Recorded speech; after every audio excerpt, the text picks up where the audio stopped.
Hello everybody, welcome back. Today I'm going to be doing an update to my Labrynth deck. It's been a little while since I've played the deck, definitely before YCS Sydney was the last time I was playing it, just because it was an option that I was considering, but with its kind of resurgence in popularity, just some kind of new ways to play, I've just decided to kind of dust off the cobwebs a little bit and run it back and see how it feels now in this later part of 2024. So to begin, I'm playing the two ladies, so Lady and Lovely. Still definitely get one of each is fine. And then this is going to, of course, be a trap heavy build with Arias. So playing 3 Arias, playing 3 Ariana. I can't let go the one Ariane. I'm a huge fan of the card. I really like the ability to set up rank 4s, potentially. Obviously it doesn't happen too much, but Ariane being able to summon Ariana and the ability to kind of draw 2 cards in your opponent's turn is definitely an interaction I really enjoy and don't really want to give up too soon. Then for the furnitures, playing the 3 Stovey, the 3 Chantrogleer, and the 1 Kuklok. Only need 1 when you're playing the Arias.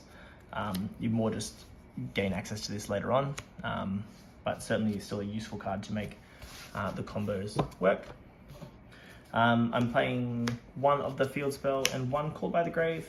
I really like Labrynth setup, and so between Labrynth, and the Labrynth setup, you could play one of them.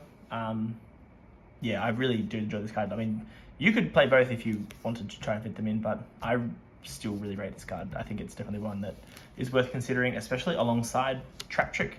So it's definitely something you could play over Labrynth. You could side to Labrynth. Yeah, this card is crazy. Every time it resolves, it just feels like you should just be winning the game from there. And then for the traps, we're of course playing 3 Big Welcome, 3 Welcome, and then I'll put it in here as well, is 3 Trap Trick. Trap Trick with Arias just makes the whole deck go crazy, and obviously your Welcome traps allow you to play the game alongside Arias specifically is really good. And then something that I'm doing, which I stand by, I really enjoy. Obviously I don't have the tops to back it, but I just really rate the Black Goat Laughs. I think it's a very cool card. Now the only difference between, the thing that I find different between this card and Backjack is that Black Goat Laughs is just a guaranteed form of interruption. Obviously Backjack has a, it's got a pretty decent chance of hitting something off the top, but yeah, Black Goat Laughs is just a guaranteed trap card, and yeah, it's just something that I still definitely enjoy. And again, similar to the Ariane, not really wanting to kind of give up on it just yet. Then the reason to play Labrynth is you just get such easy access to Daruma Karma Cannon, which is just such a house of a card on its own, of course. It's a shame it doesn't trigger the Labrynth monsters or anything in the graveyard, but it's insane. And then we have the 2 Dogmatic Punishment. This card's risen a lot in popularity. I think it's always just been a really great card just because it gives you extra decks on purpose, especially when you're not playing something like Extravagance. I mean, even with Extrav, you can still play a lot of the extra deck cards, but yeah, Dogmatic Punishment gives you cards to play in the extra deck that serve really good purpose. I particularly enjoy the two Chimera Fusion monsters. They just allow your grind game to increase quite a bit, which is great. And I'm playing 1 Rollback. So between the Rollback and the 3 Black Goat Laughs, these are my kind of primary discard fodder cards for the furnitures. Arias sometimes fits that bill as well if you don't really open any traps alongside it. Arias doesn't mind being in the graveyard as well.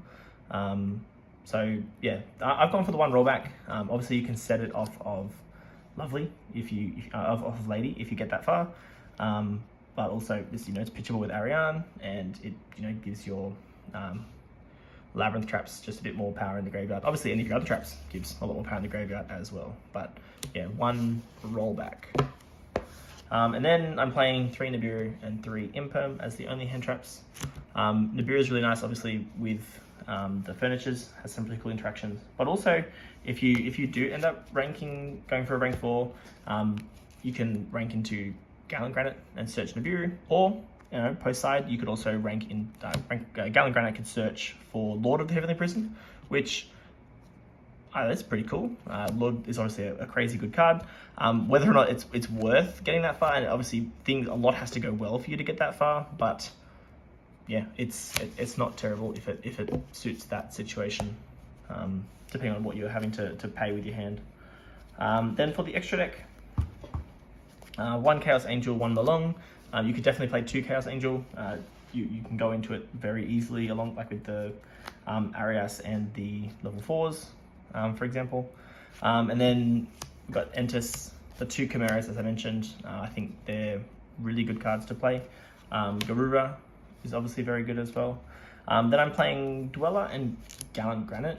One of these could be a Bagooska, but like I said, you don't really get to the rank 4s all that often. Gallant Granite is probably the one that you're going to go into maybe more often, just to be able to search Nib or search for Lord of the Heavenly Prison. I think that's interesting.